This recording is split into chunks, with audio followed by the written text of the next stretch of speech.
乃係佛教嘅一位功臣嚟嘅。因為釋迦牟尼世尊滅度之後以旃檀木將佛身焚化，咁焚化之後得到無量嘅舍利，16大國王呢就發兵爭取舍利啊！咁當時迦葉尊者呢就唔理佢哋，咁自己呢就出嚟就領導一班嘅羅漢，同到個七葉窟中去結集經典。因為在16大國王發兵去爭取舍利嘅時候呢，其中亦有好多比丘呢去爭取舍利啊！咁當時迦葉尊者就對大眾講，佢話舍利呢就唔係我哋嘅事啦，我哋嘅事就應該要將佛嘅遺教結集成經典以嚟後世，所以佢呢就帶領500羅漢到王舍城外嘅七葉窟呢就舉行結集。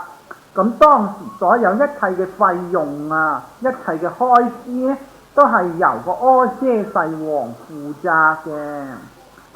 咁後來就結成三藏，咁因此呢就有呢個三藏流傳於世。故此話迦葉尊者呢係佛法中一位大功臣嚟嘅，佢同阿難呢都係同樣於佛法有功嘅。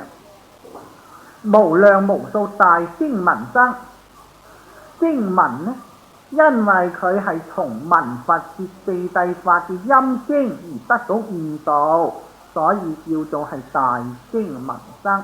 明呢班嘅聲聞羅漢個個都係回心向大嘅，佢唔係話證少事少嘅，佢係證少果之後呢係退入呢個大乘位中，發心向於菩薩城，所以就叫做大聲聞生。咁而羅漢嘅大聲聞生呢有無量咁多就未能夠一一持名頂禮，就只有呢就係以個恭敬心，以個三業自成之心，遍禮一切諸大羅漢。佢一心頂禮展天台教觀四明尊者法事大師，就係讚頌呢本千手千眼大悲深咒懺法嘅人。展天台教觀呢句係要咁讀，展天台教觀，但係好多人你頂禮都唔係咁噶啦，就一心頂禮展天台教觀四明尊者法事大師，其實就唔係咁讀嘅。展天台教觀，因為佢係展揚天台嘅教觀，教天台嘅教法呢有化儀四教，有化法四教。所謂頓嚴秘密不定，咁呢四教呢就係叫做化法四教，藏通別圓呢就叫做化儀四教，所以叫做教。觀呢就有三觀，真俗中即係空假中嘅三觀。咁呢位尊者呢就係顯揚天台嘅八教以及佢嘅三觀嘅，佢所弘呢係弘嘅天台嘅教觀，所以叫做顯天台教觀。四明尊者因為佢所居住嘅地方呢係叫做四明，咁四明呢即係現在嗰個結豆字嗰度，佢個名字就叫做法智大師。咁所謂法智呢，為尊者以呢個大智慧力而能夠了達一切聖法，所以稱為叫做法智大師。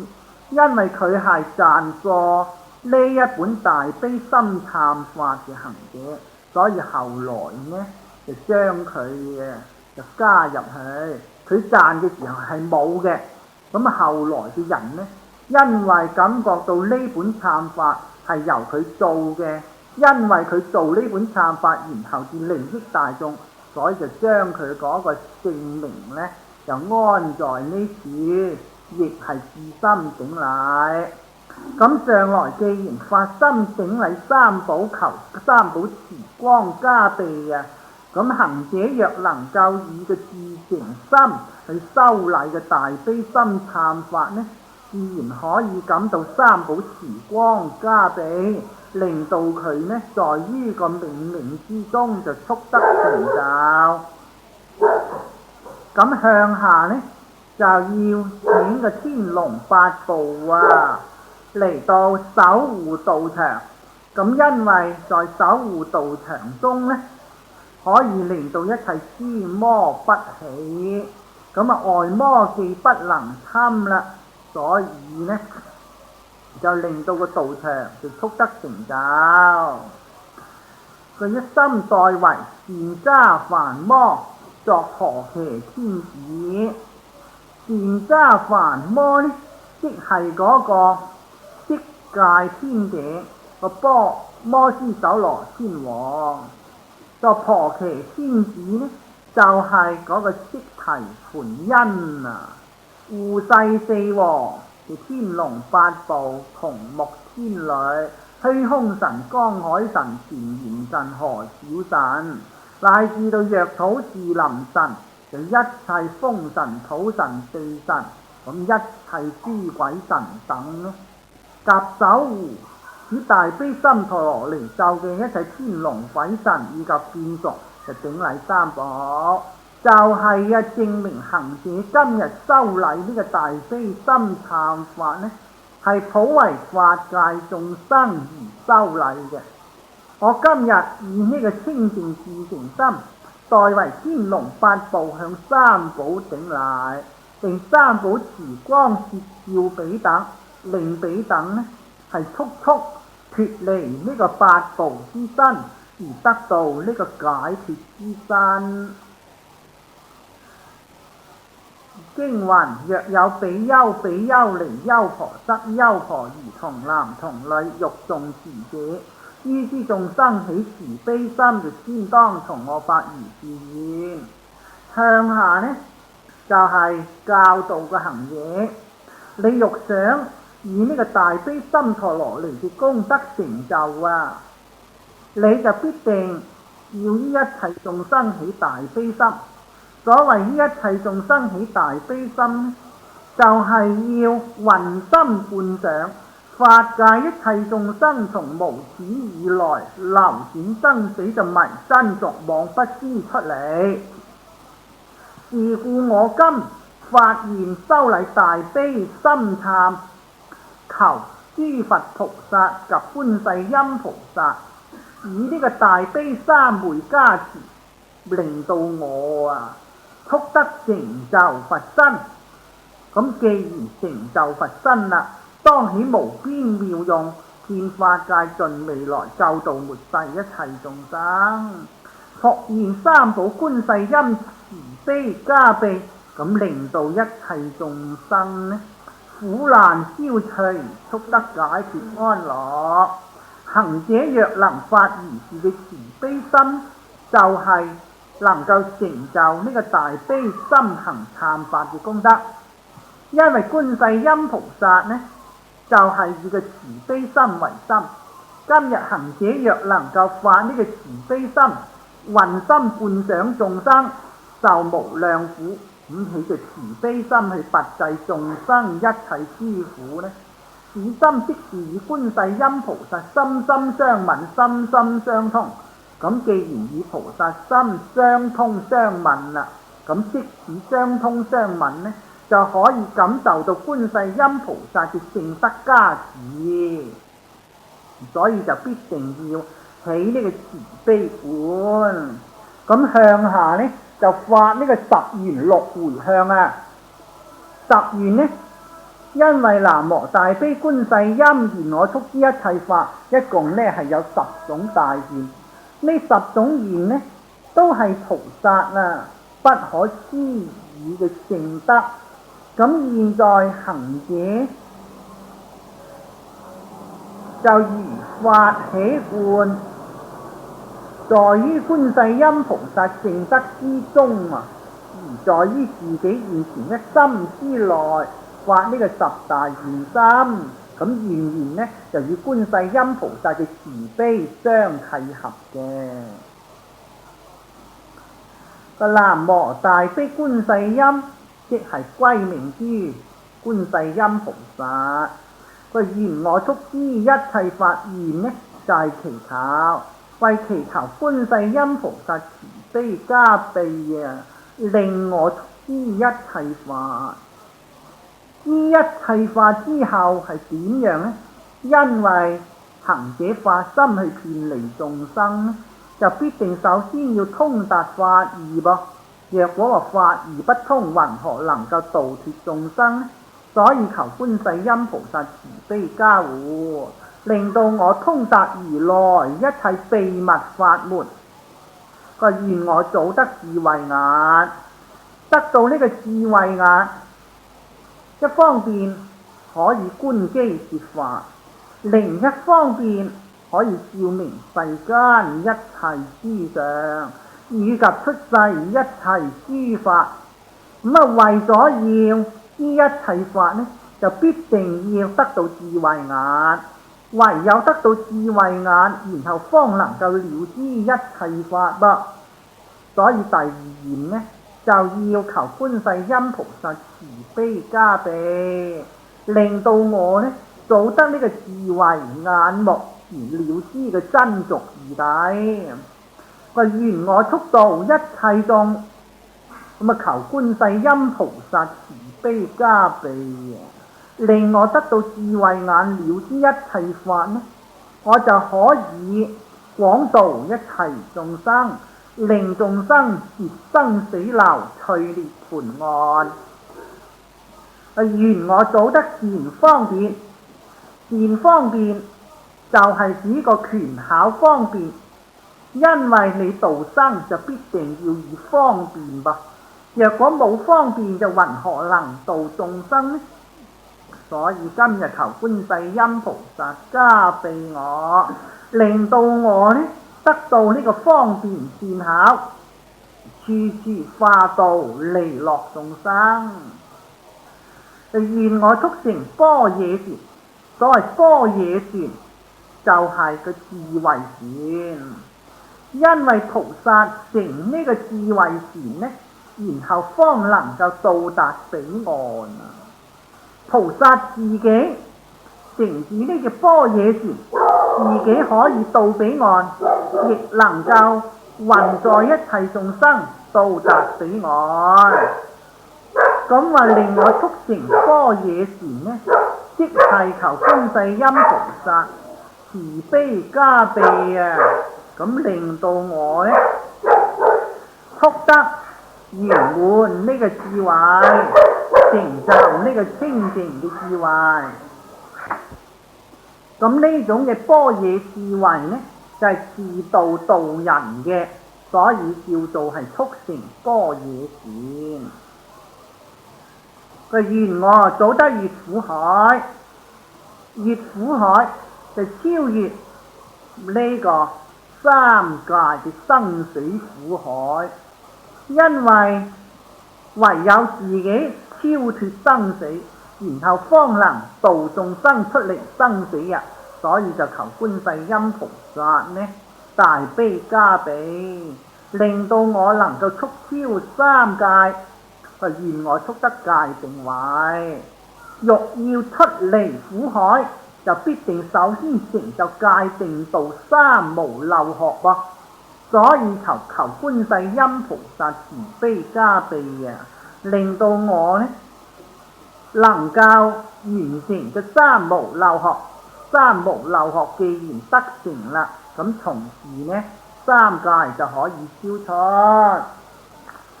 個願我早登涅槃山，咁既然啊成就三無漏學，超出三界，因此就登呢個涅槃山。涅槃叫做山呢，因為山係最高嘅。咁在呢個山中舉目而觀，可以見見一切。就譬如呢個解脫，乃係在於一切聖德中係最無上嘅，因此叫做係涅槃山。咁求觀世音菩薩慈悲加被令我速證解脫，所以叫做係登涅槃山。佢願我速會無為遮，會就係相會合，無為遮即是係嗰個涅槃山嚟。因為個解脫境界呢，就係我哋修行人嘅家鄉，稱佢叫做無為嘅。因為個解脫境係無有作為，究竟不生不滅嘅。咁呢種道理呢，係同於個登涅槃山嘅道理一樣，叫做速會無為遮會就係明佢與呢個諸佛聖人得到相逢之意，亦與法界一切眾生係得到同入呢個解脫，所以叫做會無為遮。個願我早同法性身，同法性身即係與呢個法身理體相契合究竟圓滿嘅清淨法身。咁上來就叫做法十願啦。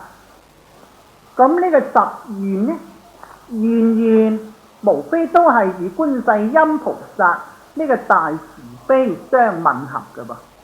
因為行者在收尾，佢發現早得越苦海，速得界定道，乃至早登涅槃山，速會無為遮，早同法性身，只得係為咗自己。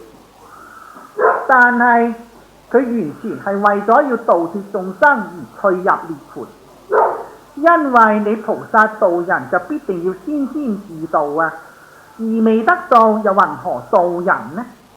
佢為咗要度脫一切眾生，拔一切眾生苦，與眾生樂，所以呢就求觀世音菩薩以及三寶慈光加被，令到佢速成就呢個解脫，成就解脫義啦，然後具足解脫功德，就遍法界盡未來，廣度一切眾生，攝化一切有情，就同登國岸。所以話十願呢，願都係與觀世音菩薩嘅大悲心願相應嘅。我若向刀山，就刀山自推接；向下就發六回向心。咁呢個六回向心呢，多數係屬於大悲拔苦。上來嗰個十願呢，多數係屬於大慈與樂。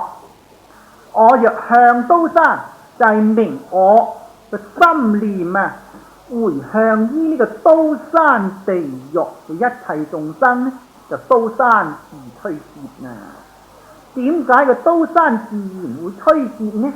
因為由於我一念嘅慈光照明咁令諸地獄嘅境界呢，都成為嗰個大慈悲嘅境界，令諸一切地獄嘅眾生即皆發起呢個慈悲心。咁慈悲心一起呢，試問呢個刀山嘅罪惡從何而生呢？咁就證明行者呢，念念係契合於觀世音菩薩嘅大悲心中，以呢個不可思議嘅大悲力量，能夠吹碎個刀山地獄。我若向火湯，就火湯自枯竭。假若我以呢個大悲心行回向呢個火湯地獄呢，火湯地獄就自然枯竭。咁令到火湯地獄一切眾生就面臨呢個火湯地獄嘅苦惱。我欲向地獄，就地獄自消滅。假若我以呢個大悲心回向於地獄一切眾生，咁地獄一切眾生同時感受觀世音菩薩嘅聖德，因此令到地獄嘅自然消滅。我若向餓鬼，就餓鬼自飽滿啦。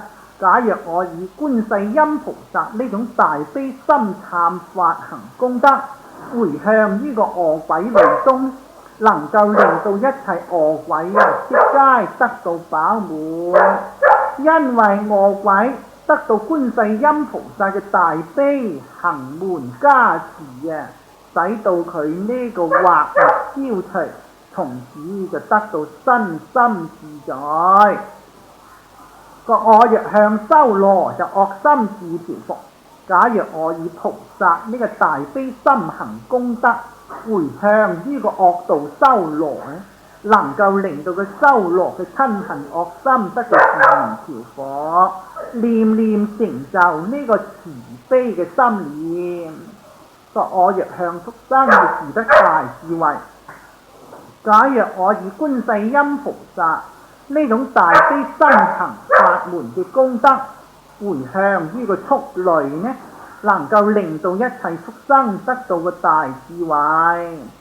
咁既然畜生得到智慧啦，從此就唔會迷昧啦喎。既不迷昧，從此能夠一念反省，自心懺悔，由是之後佢從此可以捨畜生身而得到嘅人身，直佛聞法就悟無生忍。咁點解行者回向刀山，刀山自推接；回向畜生能夠令佢得大智慧呢？就係因為行者念念發呢個大悲，而觀世音菩薩嘅大悲正得相應。咁今日現前自己心中嘅悲心係與觀世音菩薩嘅悲念無異嘅。咁菩薩嘅大悲係不可思議。咁今日行者既然係與觀世音菩薩嘅大悲心心通相吻啦，因此亦能夠在行者一念中發起不可思議嘅力量，而能夠令到三惡道一切眾生悉皆離苦。咁呢啲就係叫做係生善積檀，又名叫做滅惡業。咁將來就係顯示行者念念發呢個大慈，念念發呢個大悲。咁我哋平常修大悲懺就唔係話求其敲下個磬，打下個耳，叩下頭咁就得。我哋一入壇場中就必定要在身心中全身配滿呢個慈悲嘅心念，憫念法界一切眾生苦，憫念過去一切冤親流轉生死。咁今日我以呢個大慈悲心，代為法界一切眾生，自情整禮三寶，自情整禮大慈大悲觀世音自在菩薩。咁由呢種慈悲嘅心念遍於全身，然後再以個恭敬心向三寶前，向觀世音菩薩前頂禮就不論你係一稱名一禮頌，咁在冥冥中都能夠獲得三寶觀世音菩薩嘅加持，令你在冥冥中成就不可思議嘅功德。觀世音菩薩白佛言：世尊，若知眾生重持大悲神咒，罪三惡道者，我誓不成正覺，重持大悲神咒；若不生諸佛國者，我誓不成正覺，重持大悲神咒。於現在生中一切所求，若不果遂者，不得為大悲心陀羅尼也。向下就係觀世音菩薩自説佢呢個大悲嘅心願亦即係顯示大悲神咒嘅功德。咁呢段文係出在《悲華經》嘅，因為在《悲華經》中觀世音菩薩就藉住個千光王靜住如來，千光王靜住如來就教佢受持呢個大悲神咒。咁當時觀世音菩薩因為受持呢條大悲神咒啊，即證八地，咁咪既證八地義，所以呢，佢就發大誓願，佢若有眾生而受持呢個大悲神咒，我以三昧力故嚟加持於個行者，亦令到個行者啊速得成就無上正等正覺。咁發是大誓願意呢，觀世音菩薩即得千手千眼，微妙色身。咁呢段文呢，佢係值遇天光王淨治如來之後啊，天光王淨治如來就教佢持誦個大悲心陀羅尼咒。咁佢既然持誦大悲心陀羅尼咒證八地，成就個持聖功德，所以佢即時於佛前呢就發大誓願，話觀世音菩薩白佛言，就係稟白呢個天光王淨治佛，誓宣若諸眾生誦持大悲神咒者，假若係有眾生發心受持呢個大悲心陀羅尼咒，咁叫做大悲呢，因為呢個大悲心陀羅尼咒啊，乃係從諸佛如來呢個大悲嘅妙用中所流出嘅。因為諸佛說此大悲心陀羅尼咒，就係要拔除眾生三界嘅一切生死苦，以及三途嘅惡道苦，乃至拔除眾生九界嘅二種生死苦，而令到一切眾生究竟成就呢個微妙嘅心印，所以稱此咒係叫做大悲。神呢就不可思議，因為此咒嘅本體呢就係諸佛心印，十方諸佛所證，就係證呢個大悲心陀羅尼印啊。故此話在呢個大悲心咒中呢，係具有不可思議嘅功力，所以叫做神。咒呢就係陀羅尼，因為此大悲心陀羅尼啊，含容諸佛果上一切聖妙功德，所以叫做大悲神咒。個假若有眾生受持讀誦呢個大悲神咒而罪三惡道者，罪就下罪，三惡道就係地獄鬼畜生。咁叫做惡道呢，因為佢以呢個惡業之因而墮於嗰個地獄餓鬼嘅三道之中，所以叫做三惡道。咁眾生受持大悲神咒，就係收集呢個禪淨因，罪三惡道就係得到呢個惡果報啊。咁眾生如果話受持讀誦大悲神咒而令到佢罪三惡道嘅呢，我觀世音菩薩誓言不成正等正覺。點解呢？因為因果就不一，因果就相違。既然眾生發心受持讀誦大悲神咒而能夠令諸眾生墮三惡道嘅，即係有因就無果。不但有因無果啊，而且呢個果呢係害因。咁既然因果不能相契啊，試問我觀世音菩薩所有一切大悲行門嘅修因，又點能夠去證呢個無上覺道呢？但係我今日觀世音菩薩以呢個大悲行門而令到我成就正等正覺，就係因為因果一契。咁既然因果一契，眾生受持讀誦大悲神咒呢，亦可以令諸眾生永離三惡道。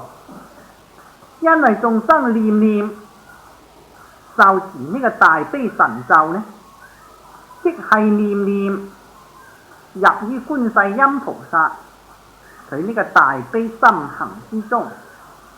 既然係與菩薩呢個大悲心願相應啦，咁即使係免離呢個三惡道因。既然免離呢個三惡道因，所以就決定不墮惡道。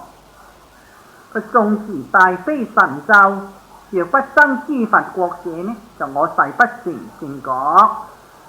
假若眾生受持讀誦大悲心陀羅尼咒，而不能夠生於諸佛嘅清淨國土呢，咁我觀世音菩薩誓願呢，就不取正等正覺。咁反過嚟講，就係話若有眾生誦持大悲神咒啊，就決定得生諸佛國土。點解呢？因為大悲神咒雖然係觀世音菩薩啊所講，但係呢條咒呢係千佛所共說嘅噃。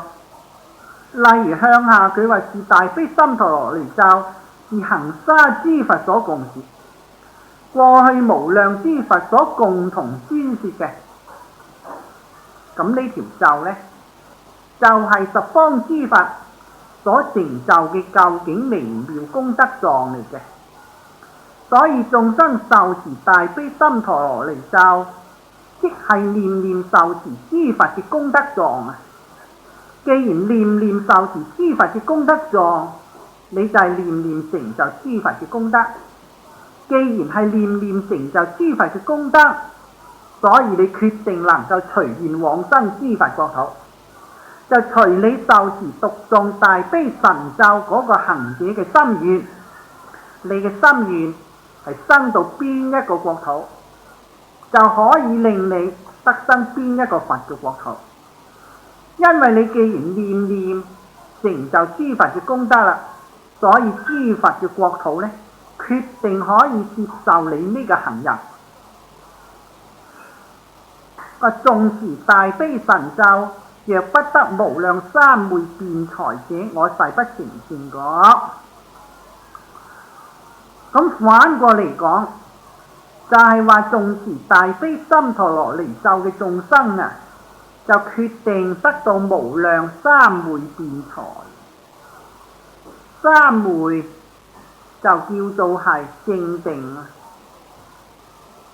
所謂正定，就明佢得到進入呢個清淨自性之中，就見到自性係究竟暫直，究竟如如，呢個就叫做正定。咁在三昧個正定啊，係有好多好多。例如在般若經話有行沙諸大三昧，最後呢就叫做首楞嚴王三昧，又有三昧叫做金剛三昧等等嘅三昧，所以叫做無量三昧。辯才就有四種，第一就叫做詞無礙辯，即係菩薩說法嘅時候所用嘅詞句係無有障礙。第二呢，就法無礙辯，明菩薩對於一切法理真俗之法啊，通達無礙，能夠解於呢個辯才而說。第三就義無礙辯，法中所含嘅義理啊，能夠從佢嘅辯才中一一演説清楚。第四就拗説無礙，為菩薩説法呢係無有厭倦，盡未來際都係出廣長説，為諸眾生演説妙法。咁三昧就係菩薩退入嗰個解脫境界嘅前方便。若果冇呢個三昧，菩薩就不能退入解脫境界。就係自證嘅方便嚟講，若果係菩薩冇辯才，就不能離生啊！既然冇辯才，你點樣去説法利益眾生呢？所以菩薩欲想退入解脫境界，就必定要成就個三昧。菩薩欲想利樂眾生，就必定要成就個辯才。成就三昧就係叫做成就嗰個清淨智慧，成就個辯才，教化眾生，就得到成就個福德。咁就係明凡有眾生受持呢個大悲神咒呢，都能夠成就嗰個福慧二種嘅功德。點解達持大悲神咒能夠成就嗰個無量三昧辯才嗰個福德智慧呢？因為大悲心陀羅尼咒呢，就係諸佛嘅心印。諸佛所證係不出二種，一者係智慧，二者係福德。佛果上所有雖然係無量無邊，但係總括而講呢，係不出呢兩種嘅。咁既然大悲心咒中係具有呢個福慧二種功德，所以眾生若能夠自心受持讀誦呢，亦即係成就呢個福慧二種嘅功德。咁既然受持讀誦成就福慧二種嘅功德啦，所以話如果眾生受持大悲心陀羅尼咒而不能得到無量三昧辯才呢，我就誓願不取正覺。就係證明凡有受持大悲心咒嘅，都決定能夠成就無量三昧個福慧功德。個重持大悲神咒於現在生中一切所求，若不果遂者呢，就不得為大悲心陀羅尼也。假若眾生受持讀誦呢個大悲神咒，咁於現在之中，還有所求而不能夠輕率獲到呢種果報呢，咁呢條咒就不得名為叫做大悲心陀羅尼啦。點解呢？因為大悲就係拔苦啊嘛，憫眾生苦就叫做大悲。陀羅尼就叫做總持啊嘛，含受諸佛果上一切功德，含攝法界一切善德，所以叫做係陀羅尼。咁呢條咒既然係為咗拔眾生苦，令到眾生得到解脫安樂，能夠含容諸佛法界一切嘅功德，即是係能滿一切眾生所求啦。咁既然眾生今日所求，你不能滿眾生所求，就不能拔除眾生佢呢個悲痛之苦。因為眾生凡有所求，都係未得，然後至求嘅噃。得咗啦，佢又求你嚟做乜嘢呢？咁咪求而不得，呢啲係苦嚟嘅。咁今日受持大悲神咒而不能得到滿願啊！試問你呢條咒又點樣能夠稱為叫做大悲拔苦呢？不能滿眾生所求嘞喎！假若話不能滿眾生所求，就證明呢條咒嘅本體就唔係含具諸佛果上一切聖德，所以不能滿眾生所求之願望。故此話凡有眾生受持此咒而一切所求不能滿願呢，呢條咒就不名叫做大悲心陀羅尼。反過嚟講凡有眾生受持此咒都能夠令到佢所求滿願。點解呢？因為此就叫做大悲心，大悲就係憫物嘅。既然係憫物啦，所以凡有眾生所求呢，菩薩都以呢個解脫嘅妙力，能夠成就一切眾生。呢啲完全係嗰個大悲心嘅解脫妙用。因為菩薩成就法界一切功德，所以能夠令諸眾生受持呢個大悲神咒，獲得到一切滿意。咁受持大悲神咒能夠獲得一切滿意呢？剛才講過，因為此咒呢，就係諸佛嘅心印，亦即係法界嘅體性。咁諸佛心印就係具足諸佛果上一切微妙功德，法界嘅體性就具足法界一切嘅聖淨功德。咁就證明此咒係大功德狀噃。咁既然此咒係大功德狀啦，所以眾生受持此咒呢，就成就呢個功德狀嘅氣氛。既然成就功德狀嘅氣氛啦，所以能夠感受一切所求皆得圓滿，就證明呢條大悲神咒猶如嗰個摩尼寶珠係出生無盡，就唯除不善啊！雖然話誦持大悲神咒，令眾生不墮三惡道，令眾生得生諸佛國，令眾生成就無量三昧辯才，令到一切眾生所求皆遂。但係有一樣呢，就最緊要嘅，乜嘢呢？就除卻不善之心。所謂不善之心，就明佢當時大悲咒嘅時候未能夠深發嘅大悲嘅心念，未能夠與呢個大悲心陀羅尼咒嘅發行相應。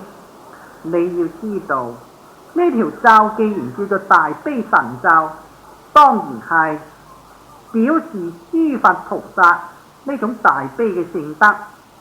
所以你嘅行者受持讀誦嘅時候，就必定於諸眾生起慈悲心，話呢個大悲嘅增上願，憫憐一切眾生苦，為與眾生樂而受持此咒。若能夠發如是嘅心願呢，就叫做善心善願。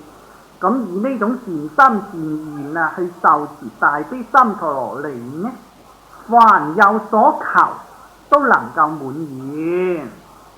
假若話當你持咒嘅時候與呢個大悲心念相違背，未能夠發你嘅增上大悲心，反而內心充滿咗個瞋恚嫉妒，乃至充滿咗個愚癡煩惱，咁而令到自己三業不成，內心不淨。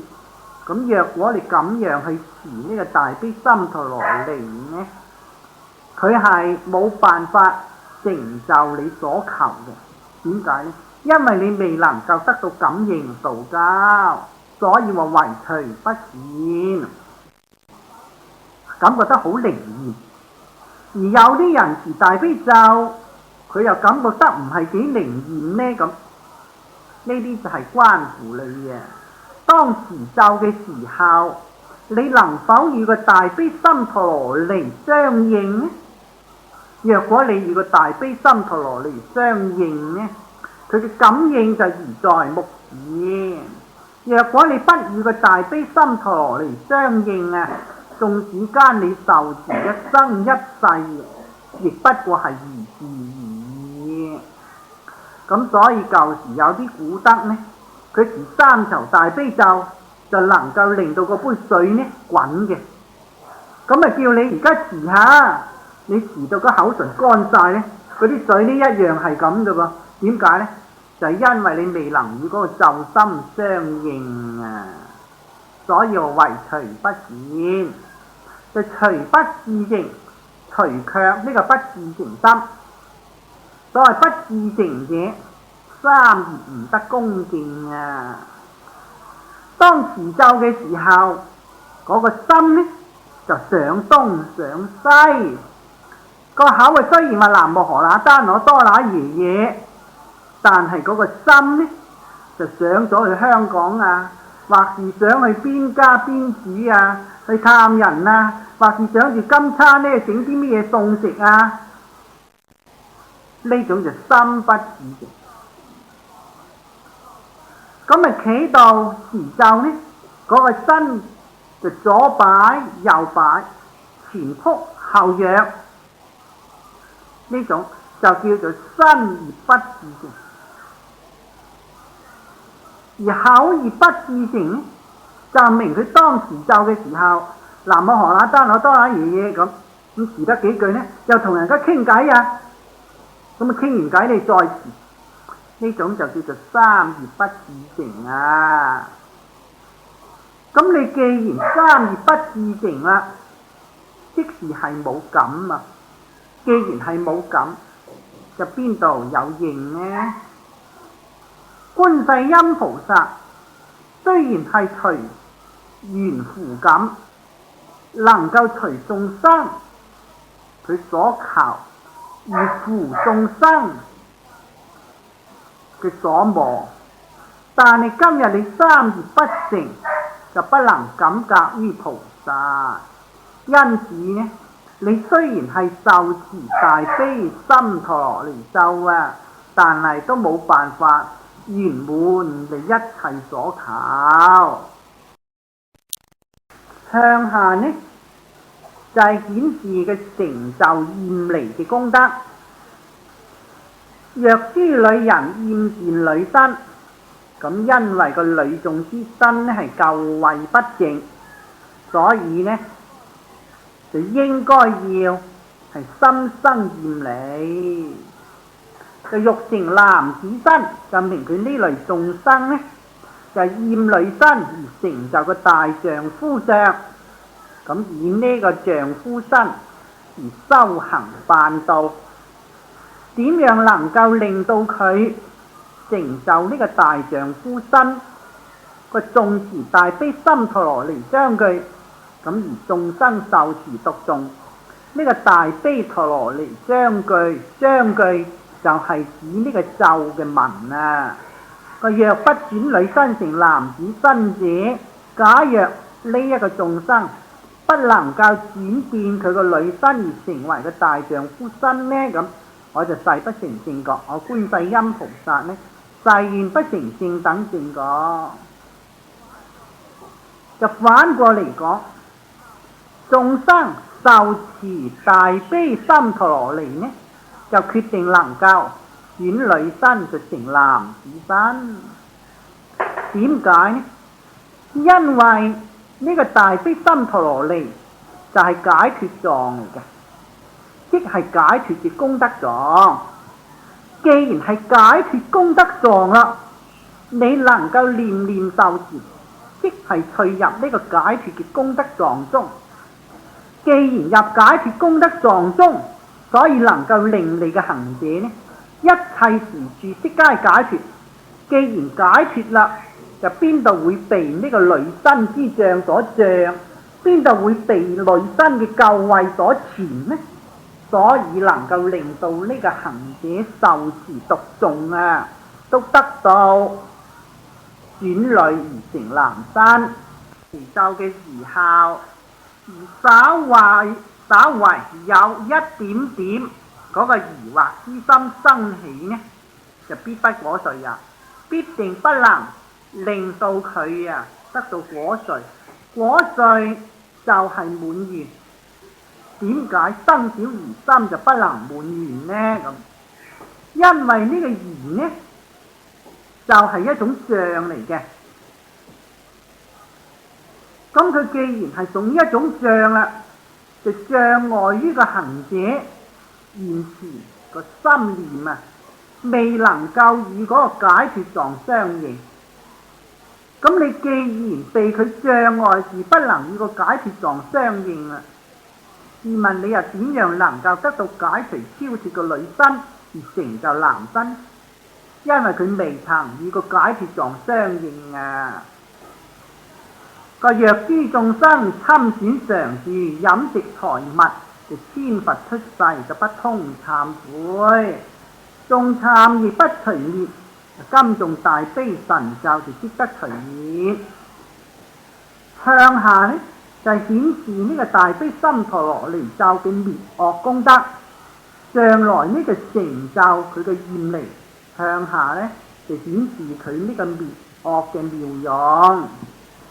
個若諸眾生呢類眾生呢，就係愚癡暗蔽嘅眾生。點解話佢係愚癡暗蔽呢？因為佢冇智慧啊，而侵損常住，侵害而損壞常住嘅物件。咁你要知道常住就係呢個十方生眾所居住嘅地方，所謂常住者永遠都係呢個出家人所居住嘅地方。呢笪地方不能係歸於任何人所有嘅，乃係三寶所居住嘅地方，係供養三寶嘅地方，永遠都係供養三寶嘅，所以叫做常住。咁又常住呢？因為我哋在呢笪地方做乜嘢啊？係修行啊！因為眾生在呢笪地方，即係呢個伽藍天淨地去修行呢，能夠究竟成就呢個常住嘅不生不滅之果，所以稱呢笪地方就叫做常住。現在呢就係因中嘅常住，咁眾生將來呢就證到呢個常住之果，就果不離因。佢之所以證常住果，就係由於佢現在響呢笪地方居住修行，所以就稱呢笪地方就叫做常住。所謂千年常住就萬年道場，永遠都係嗰啲清淨修行人所居嘅。咁今日你侵害佢、損壞佢，或是喺裏邊係偷常住物，呢個叫做侵。損呢有意壞常住嘅物件，就叫做損。咁你呢兩種都係惡心嚟嘅噃。個飲食財物，或是侵損嗰個飲食，或是侵損常住嘅財物。咁呢個飲食財物啊，乃係維護呢笪地方一切辦道嘅行者日常所需嘅。咁由於有呢個飲食財物啊，而維護呢班修行學道嘅人，咁令到佢心無掛礙，從此萬緣放下呢，就成就佢嘅道業。咁成就道業之後啊，佢不但自己一個人解脫噃，佢能夠重複教化無量咁多眾生發菩提心，令到無量咁多眾生一一呢依法修行，亦究竟成就解脫。咁無量眾生成就解脫之後呢，佢又復去教化無量咁多眾生發菩提心，而令到無量咁多眾生呢依法修行，又成就解脫。咁你由於有呢個飲食財物而維護佢，令到佢心無掛礙，萬緣放下，一心修行成就解脫呢，就令到法界無量眾生都得到解脫。咁呢種呢，就係叫做轉眾生界而為佛界。故此供養三寶，供養呢個生眾呢，就有莫大嘅功德。咁現在你響個常住中而侵損佢嘅財物，令到呢笪地方呢缺乏咗一切生活嘅所需，佢本來就可以維持嘅，但係呢你侵害咗佢。咁呢類人係咩呢？專係指響叢林裏邊做當家嗰呢類人，方丈啊、當家啊咁。因為如果佢唔係呢，佢冇理由你影響到常住嘅噃。佢雖然係多少咧，但係都不至到影響到全體嘅齋糧。但係做當家方丈就唔同啦，常住嘅收入呢，佢袋埋落個袋啊，或是呢出假數啊，咁咪將常住所有一切嘅財物等等呢，或是歸為己有。咁而影響到呢笪地方生活就缺乏，齋糧就成問題，咁咪使到大眾呢就生心動念啊！所謂能動千江水就莫動道人心，佢一個念頭生起之後呢，你想叫佢停翻呢個念頭，呢個念頭停翻呢就好難嘅。咁由佢一個念頭動起呢，第二個念頭就跟住動，第三個念頭就跟住動，第四個念頭跟住動，咁於是無量嘅妄念就跟住起啦。妄念一起呢，你想叫佢安安靜靜嚟到修三摩提呢，談何容易呢？咁到呢個時期，不但呢班眾生不能正解別果，而沉淪呢個生死界，令到法界無量咁多眾生亦因此之故而不能得到解脫。所以話千佛出世就不通懺悔。所以佢呢個侵損常住呢，佢嚴格講起翻上嚟呢，就有剛才所講呢種咁大嘅禍患，唔係點解佢侵損常住嘅飲食財物都不通懺悔呢？咁就係因為佢能夠影響法界無量咁多眾生，令到無量咁多眾生呢不能成就解脫，而墮於嗰個生死。故此雖然千佛出世都不通懺悔，冇辦法融通你去懺悔。個眾懺都亦不除滅，縱使間你懺除啊，亦不能除滅你呢個罪障。咁就證明佢呢種罪呢就成為不定嘅嘞喎，成為定業啦。個今誦大悲神咒就即得除滅。咁現在你誦大悲心陀羅尼咒呢，就即得除滅。就在你誦大悲心咒嗰個時期呢，就即能得到滅除。點解千佛出世都不通懺悔，眾懺亦不除滅，而今誦大悲神咒就即得除滅呢？點解觀世音菩薩所說嘅大悲神咒就不及諸佛嘅功德呢？為乜嘢緣故呢？你要知道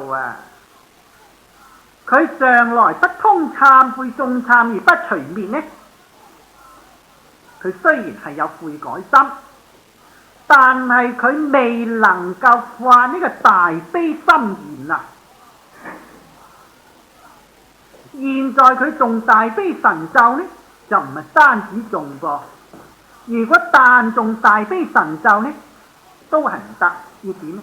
因為佢誦大悲神咒嘅時候呢，還有呢個大悲增上緣。嗰個大悲增上緣力呢，就係念念憫念法界一切眾生苦。既然念眾生苦啦，就當起呢個大慈與樂之想，就念念呢，欲想與諸眾生個菩提覺法樂，涅槃寂靜樂。咁因為佢起呢種大悲嘅增上願，大慈與樂嘅想念由此一念心法呢，能夠滅五無間罪。所以在經中佢話，若諸眾生能夠發是願呢，滅三途苦，得究竟樂。點解願力有咁微妙呢？咁你要知道噃，諸佛果上一切聖德，一一都係從願中而成嘅。若果離開嗰個願力之外呢，佢嘅聖德就不能成就。你今日雖然係未曾完成你嘅聖德，但係你有呢個願力嘅因心，依此因心咧，將來你能夠成就聖德。咁由現在啊，你能夠念念發呢個大悲增上願，憫憐眾生苦。咁如果你呢種願力增盛呢，咁以呢種大悲心去受持三陀羅尼，與呢個大悲心印相應，即時能夠滅除你侵損常住各種嘅罪業。點解？就係將功而贖罪啊嘛！你將來雖然罪係重，但係今日你嘅大悲心緣重呢？你嘅大悲心緣重咯，你就可以敵住佢啦嘛。就譬如一個天平，假若話一頭重一頭輕，佢就梗係將個輕個頭呢就請咗上邊呢。但係而家你呢頭呢都重埋，咁咪平均。咁由此呢，能夠話去消除你侵損常住嗰種嘅過失，呢啲就完全係你在誦大悲神咒嘅時候發增上願心。咁以呢個增上大悲心去受持大悲神咒，與個大悲心印相應，然後就生出呢種微妙嘅功德。呢種呢就叫做滅惡嘅力量。話若侵損食用常住飲食財物，就要對十方施懺謝，然後除滅。今誦大悲陀羅尼時，十方施即來為作證明，就一切罪障就悉皆消滅。向下呢就輾轉解釋點解千佛出世就不通懺悔，而今誦大悲神咒就即得除滅呢？咁佢若侵損食用常住飲食財物，假若侵損常住飲食財物以及一切用品呢種嘅罪業就必定要對十方施懺。十方施就係十方嘅大師，十方嘅大師呢就係指十方諸佛。要對十方諸佛懺悔，發怒嚟懺悔，如大山崩而喪考比，坦誠披露，咁以個三業至誠之心求哀懺悔。若果能夠如是感動十方諸佛嘅名家，咁然後方能夠令佢呢個罪障就消謝。咁罪障消謝呢，然後方可以使令佢一切侵損常住嘅罪惡呢，就得到除滅。所以叫做要對十方施懺謝，就然後除滅。就今誦大悲神咒，十方施即來啦。你現在讀誦大悲神咒，受持大悲陀羅尼咒呢，十方諸佛即時就在你讀誦大悲神咒嘅時候嚟應你嘅行者。點解呢？因為呢條神咒係恒河沙諸佛所共說，就係十方諸佛嘅心印嚟啊嘛。咁現在你受持呢，即係與十方諸佛呢相通，彼此相通嘅。等於咩呢？我個電話線同你嘅電話線係相通嘅，搞幾個 number 啫，你嗰條電話線啦咁就響啦。咁現在你個行者以個至誠心、清淨心受持大悲陀羅尼咒，就係與十方諸佛心心相吻。既然係心心相吻、心心相通，所以你一持咒呢，十方諸佛嘅聖德就即時為你加護，為作證明，就證明你今日呢係悔懺以前嘅過非，而悔後來不作。咁因為你有呢種發怒懺悔、懺悔就係善意。咁由一念善意生起呢，就可以能夠滅除呢個惡念啊嘛。所謂一念善生心，就一念惡心滅；念念善心生，就念念惡心滅。咁你今日既然坦誠懺悔啦，就證明呢，就在你心中就念念善心生起，所以令到過去所作一切侵轉常住嘅惡念呢，就一念一念，在你呢個善心生起嘅時候呢，就已經漸漸就消除。咁諸佛呢，就證明你今日所懺，所以一切罪障就悉皆消滅。咁由於如來嘅三昧加持，以及行者嘅內心自淨感應道交，所以在一念中令到過去一切侵轉常住嘅罪惡災障呢，就悉皆消滅。